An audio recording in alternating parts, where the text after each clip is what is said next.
మీ మోకాల నొప్పులకు ఎటువంటి సర్జరీ లేకుండా ఎపియాన్ పెయిన్ క్లినిక్ అందిస్తున్న అత్యాధునిక చికిత్స. నమస్తే, వెల్కమ్ టు సుమన్ టీవీ. నేను పద్మిని. ప్రస్తుతంతో పాటు ప్రముఖ ఆధ్యాత్మికవేత్త లక్ష్మీ నరసింహస్వామి ఉపాసకురాలు, స్పిరిచువల్ హీలర్ శ్రీమతి స్రవంతి గారు మనతో పాటు ఉన్నారు. మాట్లాడదాం. అక్క నమస్తే. అక్క నమస్తే పద్మిని. అక్క ఎట్లా సన్నబడ్డారు? చాలా సన్నగా అయిపోయారు, ఏం చేశారు మాకు చెప్పండి అని బోల్డ్ అంతమంది కమెంట్స్ చేశారు. చెప్తారా? చెప్తాను, తప్పకుండా చెప్తాను. ఎందుకంటే నేను చాలా కష్టపడ్డాను, కొన్ని ఏళ్ళు కష్టపడ్డాను. అవును, సన్నబడ్డాను. ఒక వయసు వచ్చిన తర్వాత స్టబాన్ అయిపోతుంది కదా ఫ్యాట్ అనేది. ఆస్ట్రాలజికల్ గా కూడా రీజన్స్ ఉంటాయి తెలుసా లావు ఉండడానికి. అది కూడా చెప్తా. షో అని నా అనలైజేషన్ మొత్తం కమాన్ ఈ రోజు ఈ వీడియోలో చెప్పేస్తా ప్లీజ్. అంటే మనం మెదడుని ఎట్లా ప్రభావితం చేస్తాయి మాటలు, ఏ మాటలు వినాలి ఏ మాటలు వినకూడదు అనేది మనం తెలుసుకోవాలి పద్మిని ఎప్పుడు కూడా. ఫస్ట్ అసలు పెళ్ళప్పుడు అయితే అసలు కొంచెం లావ్ అయితే బాగుండు అన్నట్టుగా ఉండేదన్నమాట. చాలా సంబంధాలు నేను సన్నగా ఉన్నానని చెప్పి రిజెక్ట్ చేసిన వాళ్ళు కూడా ఉన్నారు. అంటే మా అబ్బాయి పక్కన అసలు కనపడదండి ఈ అమ్మాయి. అంత లీన్గా ఉండేవారా? అది 3 అంత కాదు కానీ కొంచెం సన్నగా, మరి అంత కాదు, సన్నగా ఉండేది. అయితే కొంచెం ఏజ్ అప్పుడు ఇట్లా లేదుగా పద్మిని. 8 ఏళ్ళు 9 ఏళ్ళు మనం వాళ్ళు ఏం మాట్లాడుకుంటున్నారంటే, భగవంతుడా మరి 8 years వాడు వద్దులే గ్యాప్ అని మనం ఇలా దండం పెట్టుకోవడమే కానీ, అమ్మ 8 ఏళ్ళ వాడు గ్యాప్ ఇస్తావిటే నన్ను అని అడిగేంత సీన్ లేదనమాట. మరి అంత పెద్ద ఏజ్ ఉన్నప్పుడు జనరల్ గా మనము చిన్నపిల్లలనే కనపడతాం కదా సన్నగా ఉంటే. అలా చాలా సందర్భాలు సన్నగా ఉన్నాం అని. కొంచెం నేను బాంబే వెళ్ళిన తర్వాత, ఒక మ్యారేజ్ అయిన తర్వాత ఎవరికైనా సరే ఒక రిలాక్సేషన్ వస్తుంది మైండ్ లో. సెటిల్ అయ్యామన్న ఫీలింగ్ వస్తుంది. మేబీ తొందరగా ఒళ్ళు వచ్చింది అక్కడ. అంటే పనేం లేదు, ఆయన వస్తే వండి పెట్టడం, కూర్చోవడం, మాట్లాడుకోవడం, ఎక్కడికన్నా సరదాగా నాద్వారాలు వెళ్ళడం, అంతకు మించి ఇంకా వేరే వర్క్ లేదు. అప్పుడు కొంచెం ఒళ్ళు వచ్చింది. మైత్రి పుట్టేటప్పటికి పక్కన డాక్టర్ ఎవరితోనో చెప్తోంది, నువ్వు గనక 18 డాక్టర్ మరి ఆవిడ పెద్ద ఆవిడ ఎవరో కానీ 18 kgs మినిమం గా పెరగాలి నువ్వు, అప్పుడే బేబీ హెల్దీగా ఉంటుంది అనేది నా మైండ్ లో పడిపోయింది. ఇంకా అంతకు ముందే నీకు తెలుసు కదా ఒకసారి అబార్షన్ అయిందని చెప్పి, ఇంకా మనకి చాలా కేరింగ్ గా ఉంటుంది, భయం అనిపిస్తుంది. అమ్మ ఏం చెప్పినా ఎవరేం చెప్పినా వినేదాన్ని కాదు నేను ఎక్కువగా నడవనను, లేదు అంటే కనుక ప్రతిదానికి భయం అనేది ఉండేదాన్ని. అది మైండ్ లో పడిపోయింది కదా. ఇంకా 18 kgs 20 kgs అంటే నేను ఇప్పుడు 65 ఉన్నా, అంటే మినిమం 85 అయిపోవాలి నేను బేబీ హెల్దీగా ఉండాలంటే అనేది మైండ్ లో పడింది. అప్పుడు ఇంత మాధ్యమాలు లేవు కదా మనకి, ఎంత పెరగాలి, ఏం తినాలి, ఏం తెలియదు. ఇంకా ఏం ఆకలేస్తే తినడం అనమాట, ఎవరేం పెడితే తినేయడం. అలా వెయిట్ బాగా పుట్ ఆన్ అయ్యాను. 8th month వచ్చేటప్పటికి ఒక చిన్న టాబ్లెట్ ఇచ్చారు డాక్టర్ గారు. బేబీ చాలా హెల్దీగా ఉంది, ఎప్పుడన్నా డెలివరీ అవ్వడానికి అవకాశం ఉంది కాబట్టి ఇది వేసుకో పొద్దున్నే లేచి కంపల్సరీ అంటే, అది వేసుకున్న తర్వాత బాగా నీరు పట్టేసింది. అసలు ఎంత అంటే అసలు శ్రవంత్ అంటే ఎవరు గుర్తుపట్టలేని విధంగా లావ్ అయిపోయాను, వాటర్ వచ్చేసింది బాడీలో అంతా.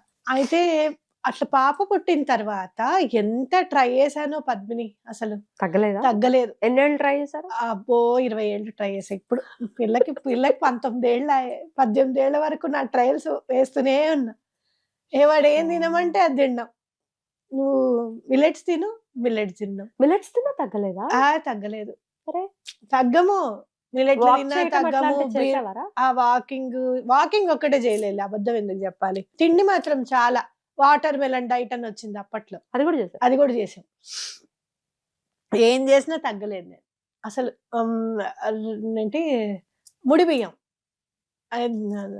తెలుసు కదా నీకు, అది మా అమ్మ 50 మందికి వంట చేయించి ఉడకట్లేదు, నానబెట్టాలి, ఏం చేసినా ఉడకట్లేదు. శ్రవంతి 50 మందికి వంట చేయించి ఈజీగా ఉడకట్లేదు, నా వల్ల కాదు. చపాతీలు, జొన్నె రొట్టెలు, ఇవి కాదు అవి కాదు, సమస్తం ఇంక ఇట్లా కాదు జీవితంలో నేను సన్నబడను అని నేను డిసైడ్ అయిపోయాను. ఇంకా అనవసరంగా అప్పుడు అంత తిన్నాము చేసాం. తర్వాత మాధ్యమాల్లో ఏం తినాలి, ఎలా బేబీ హెల్దీగా ఉండాలంటే ఏంటనేది తెలుసుకుని, అయ్యో మనకి అప్పుడు చెప్పేవాళ్ళు లేరే అని అనుకోవడం అనేది ఇలా వస్తూ వచ్చింది కదా. అయితే నీకు తెలుసు కదా నాకు సర్జరీ అయింది అన్నప్పుడు, అప్పుడు ఒక డైటీషియన్ని కలవడం అనేది జరిగినప్పుడు ఆయన చెప్పారు, నీకు కూడా చెప్పాను గుర్తుందా, మీరు ఒక 3-4 months లో ఒక 20 kgs తగ్గిపోతారు మేడం అని అన్నాడు. 20 kgs నేను తగ్గిపోతానా, నిజంగా అలా తగ్గితే బిఫోర్ ఆఫ్టర్ అని చెప్పి మీకు నేను ఫోటో పెడతానండి, మీరు ఎక్కడైనా చూపించుకోవచ్చు, నాకేం బాధలేదు శ్రవంతి గారు అంటే, శ్రవంతి గారు నా క్లయింట్ అనే చెప్పండి అని చెప్పాను. అన్న తర్వాత నాకు తెలిసింది ఏంటి అని అంటే, ఎందుకు చెప్తున్నాను మీకు అని అంటే, పలానా డైటీషియన్ దగ్గర మీరు వెళ్ళడానికి మీ దగ్గర డబ్బు ఉండొచ్చు, ఉండకపోవచ్చు. ఐఎమ్ సారీ, ఆ డైటీషియన్ గారికి నేను సారీ చెప్తున్నా. అంటే మేబీ ఆయన జీవనాధారం అదే కాబట్టి నేనేమన్నా క్లయింట్స్ని వెళ్ళకుండా చేయడం అట్లా నా ముఖ్య ఉద్దేశం కాదు. డైట్ నేను చెప్పేది కొంచెమన్నా మీకు ఉపయోగపడాలి ఒకటి, ప్లస్ మీకంటూ కొంచెం ఒక డబ్బుని ఏర్పాటు చేసుకుంటే ఒక డైటీషియన్ ని కలిసి. ఎంత అవుతుంది అక్క? సుమారు 3,000 రూపాయలు పర్ మంత్ అయితే అవుతుంది. 3,000 నుంచి 5,000 వరకు అవుతుంది. అఫోర్డ్ చేయగలగాలి. మన కోసం మనం ఖర్చు పెట్టుకోవాలి అనేది ఖచ్చితం అనేది నా గట్టి నమ్మకం. చేయాలి, ఎందుకంటే వాళ్ళు సప్లిమెంట్స్ కూడా ఇస్తారు, సప్లిమెంట్స్ కూడా వాడాల్సి వస్తుంది ఒక్కొక్కసారి. సో ఇలాంటివి గుర్తుపెట్టుకొని ముందుకెళ్ళడం అనేది ఇంపార్టెంట్. అదే అఫోర్డ్ చేయలేని వాళ్ళ కోసం, చేయలేని వాళ్ళ కోసం మీరు ఏం చేయాలి అని అంటే, ప్రోటీన్ ఫుడ్ తినాలి. మీరు ఏం తింటున్నారు అంటే, ఆల్మోస్ట్ మీరు అమర్నాథ్ వాసిరెడ్డి గారు అని చెప్పి స్లేట్ స్కూల్స్ అధినేత, ఎప్పుడన్నా మనం ఆయనను పిలిచి ఒకసారి ఇంటర్వ్యూ చేయాలి. అయితే ఆయన ఆల్మోస్ట్ ఎప్పటి నుంచో చెప్తూ వచ్చారనమాట ఈ డైట్ గురించి. ఆయన ఏం చెప్తారు, ముఖ్య ఉద్దేశం ఏంటి అని అంటే, మనం సన్నబడాలి అని అంటే మన ప్లేట్లో ఓన్లీ 30% ఆఫ్ ద కార్బ్స్ ఉండాలి. అంటే రైస్ లాంటివి కానీ, కూరలు లాంటివి కానీ, that should be complex carbohydrates, where rice do not have any complex carbohydrates. Complete గా మామూలుగా ఈజీ కార్బ్స్ ఉంటాయి అన్నమాట. అయితే ప్రోటీన్ అనేది చాలా ఇంపార్టెంట్ బాడీకి అనేది గుర్తుపెట్టుకోవాలి. ఆ ప్రోటీన్ అనేది ఎక్కువగా పడితే మీరు ఆల్మోస్ట్ ఎటువంటి పరిస్థితుల్లోనూ నెలకి మీరు రాసి పెట్టుకోండి 4 నుంచి 5 kgల వరకు ఈజీగా తగ్గిపోతారు. హెల్దీగా తగ్గుతారు. మీ ఆలోచనలు మారిపోతాయి తెలుసా. ఊరూరికే భయం వేయడము, ఊరూరికే టెన్షన్ పడడము, కోపం రావడము. నీరసంగా ఉంటుంది కదా, కోపం ఎక్కడి నుంచి వస్తుంది? ఆగండ్రా బాబు, తిన్నదే ఇంత కూర, దాన్ని కూడా కోపం రూపంలో మెంటల్లీ ఫీల్ అవటం. మీరు నిజంగా నీరసంగా తినలేదు అనే భావన మైండ్ చెప్తుంది, ఆగవే నువ్వు కొంచెమే తిన్నావు, కాస్త ఎనర్జీని దాచుకొని చెప్తుంది. అరవం ఎవరి మీద, కోపం రాదు, నెమ్మదిగా నిదానంగా మాట్లాడతాం. కాబట్టి ఆ ప్లేట్ లో అనేవి 30% ఆఫ్ కార్బ్స్ అంటే, ఒక కీర, ఒక క్యారెట్, ఇంత ఆకుకూర, ఇంత వెజిటబుల్ కర్రీ, అది తినడం అనేది బెటర్. వాల్నట్స్, అదేంటి పీకాన్స్, బ్రెజిల్ నట్స్, ఇవి తినడం అనేది important. Seeds, water melon seeds, pumpkin seeds, ఇవన్నీ వస్తున్నాయి కదా ఇప్పుడు. అవన్నీ కూడా వేయించుకుని, కొంచెం ఆవు నెయ్యిలో వేయించుకుని, కొంచెం కొబ్బరి నూనెలో వేయించుకొని తినడం అనేది ఇంపార్టెంట్. అలా నేను, మా అత్తయ్య ఏమంటుంది తెలుసా, విజేత తపస్సు చేసావే నువ్వు సన్నబడ్డానికి. 3 నెలల తపస్సు ధ్రువుల్లాగా ఫాస్ట్ గా వచ్చేసింది రిజల్ట్. కానీ చాలా తొందరగా సన్నబడ్డాము. ఆరోగ్యం కూడా చాలా ఇంప్రూవ్ అయింది. టైం తినటం అంటే టైం మ్యాటర్స్. 10కి 11కి అర్ధరాత్రులు తినకుండా ఏ టైంలో తింటారు? 4 డిన్నర్ కంప్లీట్ అయిపోవాలి. That was very very crucial point కదా. అలా కష్టతరమైన మాట అనమాట. ఎందుకంటే నేను, మా పిల్లలు నైట్ ఓల్స్. ఇప్పటికీ కూడా మా 2 పిల్లలు అర్ధరాత్రి 12కి లేచి పకోడీలు, వడాపావులు చేసుకుని తింటారు. ఆకలేస్తూ ఉంటుంది. అప్పుడు వాళ్ళకి తినాలనిపిస్తుంది, చదువుకోవాలనిపిస్తుంది, అది వేరుగా ఉంటుంది. కానీ అది మంచిది కాదు, దాన్ని మనం మార్చుకోవాలి. నేను కూడా అంతే, రాత్రి అందరితో ఎవరితో క్లయింట్స్తో మాట్లాడిన తర్వాత అంత కారపూస్తున్నావా, అంత కారంగా ఏదైనా తిన్నావా అని అనిపిస్తుంది నాకు. కానీ దాన్ని నేను చాలా కంట్రోల్ చేసుకున్నాను. 4 o'clock తర్వాత నేనేం తినను అంటే, అప్పటికి కనుక ఇంట్లో వండకపోతే నేను తినేదాన్ని కాదు మళ్ళీ. సో మీకు కావాల్సింది ఇక్కడ ప్రోటీన్. మళ్ళీ సేమ్ సార్ట్ ఆఫ్ ప్రోటీన్ తింటే కూడా బాడీ యాక్సెప్ట్ చేయదు. నేను వెజ్లో తిన్నాను కాబట్టి నేను ఏమేమి తీసుకున్నానో మీకు చెప్తాను. నట్స్, సీడ్స్, ఏదైనా ఒక ప్రోటీన్ పౌడరు, పన్నీర్, ఆకుకూర, ఇవి నేను ఎగ్స్ అవి కూడా తీసుకోవాలి. ఎగ్స్ అవి కూడా, ఒకవేళ ఎగ్ తినే వాళ్ళు ఎగ్ ఇంక్లూడ్ చేసుకోవచ్చు, వితౌట్ ఎల్లో. ఒక్కొక్కసారి ఎల్లోతో కూడా తినొచ్చు. ఒక రోజు ఎల్లోతో, ఒక రోజు ఎల్లో గుడ్ ఫ్యాట్ కూడా తినొచ్చు. రైట్. ఇది వెజ్ కి. అయితే నాన్ వెజిటేరియన్ మరి నాకు తెలీదు. నాకు తెలీదు. అయితే నేను చదివిన విశేషం ఏంటంటే అమర్నాథ్ గారు ఇచ్చిన దాంట్లో నాకు అర్థమైంది ఏంటి అని అంటే మటన్ ఎక్కువగా తినాలి అనేది ఆయన చెప్పారు. అది కూడా చాలా తక్కువ క్వాంటిటీలో తినాలి. ఇవన్నీ మళ్ళీ మసాలాలు అవన్నీ వేసుకోకూడదు ఇందులో. కిచెన్ కింగ్ మసాలాలు లేదు అంటే ఇంకో మసాలాలు అవన్నీ చాలా ఉంటాయి కదా. బిర్యానీ మసాలాలు వేడి తగ్గం మనం. గట్ స్పాయిల్ వేట్ కూడా తగ్గం మసాలా రావు. లేదు, అంత పోపు వేయాలి. ఆ పోపు కూడా ఓన్లీ వేసామా వేయనట్టుగా అని ఒక నెయ్యి వేసేసుకొని ఇంత మిరియాల పొడి వేసుకొని కూర వేసేసుకోవాలి. ఉప్పు కారం. సాత్వికమైన జీవితాన్ని లీడ్ చేయాలి. ఒకవేళ ఇదే తిండి విషయానికి సంబంధించి స్విచ్ వర్డ్స్ అయితే వెయిట్ లాస్ కి ఏమి వాడాలి? 360 యాంగిల్స్ లో కవర్ చేస్తున్నాం. మీకు చెప్తా చూడండి. Tiny curve now. ఇప్పుడు ఆ టైనీ కర్వ్ నవ్ అంటే దాంట్లో లాభం ఏంటి అని అంటే లేడీస్కి అయితే కనుక కర్వ్ చాలా ఇంపార్టెంట్ మనకి. ఓకే, ఆ కర్వ్ అనేది ఖచ్చితంగా ఏర్పాటు అవుతుంది. ఇప్పుడు నన్ను మొన్న ఒక రోజు ఒకళ్ళు అన్నారు, నీ పెళ్లిలో చూశాను స్రవంతి, కానీ పెళ్ళప్పటికి ఇప్పటికీ సన్నగా ఉన్నావు నువ్వు అన్నారు. అంటే పెళ్ళప్పటికి ఇప్పటికీ సన్నబడడం ఏంటంటే పెళ్ళప్పుడు కొంచెం లావ్ అవ్వాలని చెప్పి కాస్త అమ్మ నెయ్యి వేసి ఎక్కువ పెట్టడం చేయడం అట్లా చేస్తే ఆ కర్వ్ అనేది మిస్ అయిందేమో నాకు అనిపించింది. అట్లా ఇప్పుడు చాలా కర్వ్ కనిపిస్తుంది అనమాట. ఆ టైనీ కర్వ్ అనేది ఆడవాళ్ళకి చాలా బాగా ఉపయోగపడుతుంది. మరి మగవాళ్ళకి అంటే మగవాళ్ళకి వి షేప్ ఉండాలి అంటారు, అది ఉపయోగపడుతుంది. దానిలో కూడా మగవాళ్ళు కూడా ఇది యూజ్ చేసుకో. టైనీ కర్వ్ ఎన్నిసార్లు చదవాలి? ఎన్నిసార్లు చదువుతూనే ఉండాలి. తినే ముందు, తింటున్నప్పుడు.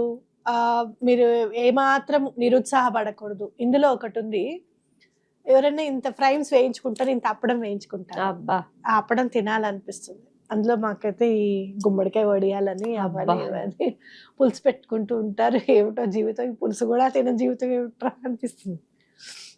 అంటే కొన్నాళ్ళు మీరు బాగా సన్నబడాలి అని అంటే కనుక పప్పు కూడా తినకూడదు అనమాట. Only vegetable. ప్రోటీన్ ఉంటుంది కానీ కాంప్లెక్స్ కార్బోహైడ్రేట్ ఉంటుంది దాంట్లో. అది మనని తొందరగా సన్నబడనివ్వదు అనమాట. కాబట్టి అప్పుడు నేను ఒక రోజు చూశాను, ఒక్క వడియం తిన్నానమ్మా అంతే. ఆ రోజు నేను తగ్గలేదు. రోజంతా డైట్ చేశాను, నేను వాక్ చేశాను. ఒక్క వడియం తిన్నందుకు నెక్స్ట్ డే నేను తగ్గలేదు.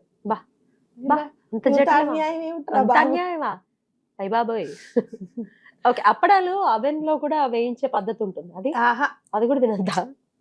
ఓకే, నేను చెప్తున్నాను కదా, ఒక తపస్సు లాగా ఒక దగ్గరికి వెళ్ళి మిమ్మల్ని మీరు ఈ పొజిషన్ నుంచి ఆ పొజిషన్ చూసుకోవాలి అని కనుక మీరు అనుకుంటే, నేను నిజంగా చెప్తున్నా, మా మైత్రి కోసం అని చెప్పి చేశాను. అంటే ఏదన్నా సైడ్ ఎఫెక్ట్స్ ఉంటాయా ఈ డైట్ మీద అసలు చూద్దాము అని చెప్పి నేను చేశాను. ఇప్పటికీ కూడా మా పెద్ద పాపని బతిమాలుకుంటున్నాను.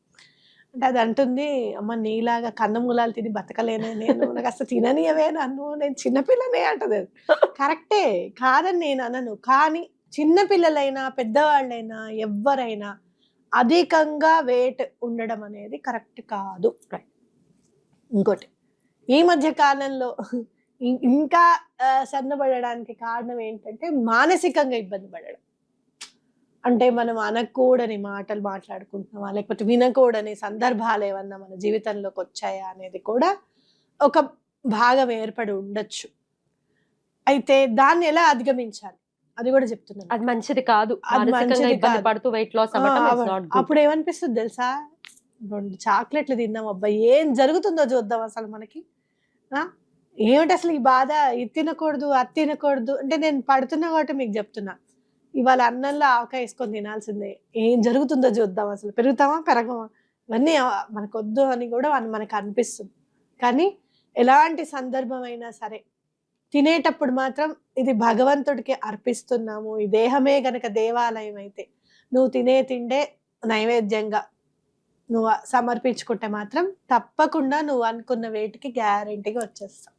మీరు ఎవరైనా చాలా స్టబర్న్గా ఉందండి, మేము ఏం చేయాలో మాకు అర్థం కావట్లేదు, అని కనుక అనుకుంటే మెసేజెస్ చేయండి, నేను వాటికి రిప్లై ఇవ్వడానికి ప్రయత్నం చేస్తాను. రైట్, మీరు కాంటాక్ట్ చేయండి, ఖచ్చితంగా రిప్లై ఇస్తారు. రైట్, ఇట్లా తగ్గారు, డెఫినెట్ గా ఇంకా బోల్డ్ అండ్ డౌట్లు ఉండి ఉంటాయి, కమెంట్ సెక్షన్ లో అయినా రాయండి. మీరు అమర్నాథ్ వాసిరెడ్డి గారి పోస్ట్ కనుక చూస్తే ఎందులో ఫేస్బుక్ లో ఆయన పోస్టులు అన్ని ఉంటాయి.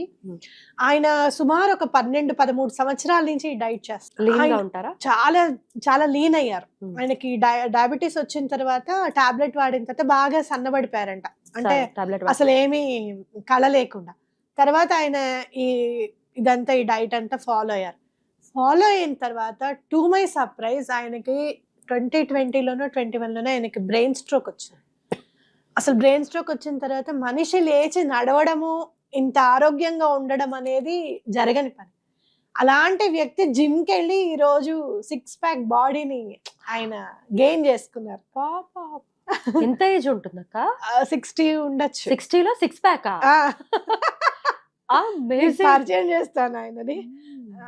తప్పకుండా, బ్యూటిఫుల్, ఇన్స్పిరేషనల్ పర్సన్. ఇలాంటి వాళ్ళతో మాట్లాడాలి డెఫినెట్ గా. కాబట్టి మనం రమ్మంటే తప్పకుండా వస్తారు. తప్పకుండా మనం మాట్లాడదాం. సో ఆయన వాల్స్ చూడండి, డైట్ గురించి దాని గురించి ఆయన బాగా ఎక్స్ప్లెయిన్ చేస్తున్నారు.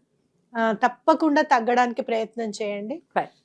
జనాలందరూ నన్ను చూసి మీరే ఆశ్చర్యపోవడం కాదు, మిమ్మల్ని చూసి మీరే ఆశ్చర్యపోయి మేడం ఇన్స్పిరేషన్, పద్మిని క్వశ్చన్ వల్ల మేము ఇన్ని కేజీస్ తగ్గామని చెప్పి మీరే బిఫోర్ ఆఫ్టర్ పెట్టండి. అంతే. బ్యూటిఫుల్ అక్క, చాలా అద్భుతంగా మాకు తెలియజేశారు. డెఫినెట్ గా ఇంకా కొన్ని నా డౌట్స్. కోరిక ఒకటి తీసుకుని ఏంటో చెప్పనా? ఏమిటి? గాగ్రా వేసుకొని క్యాన్ శారీ వేసుకోవాలని పెట్టుకున్నా నేను సన్నబడిన తర్వాత. చాలా చాలా బ్యూటిఫుల్ గా ఎక్స్ప్లెయిన్ చేశారు, బ్యూటిఫుల్ గా ఉన్నారు. ఇలాగే ఉండండి. థ్యాంక్ యూ థ్యాంక్ యూ అక్క. నమస్తే. నమస్తే.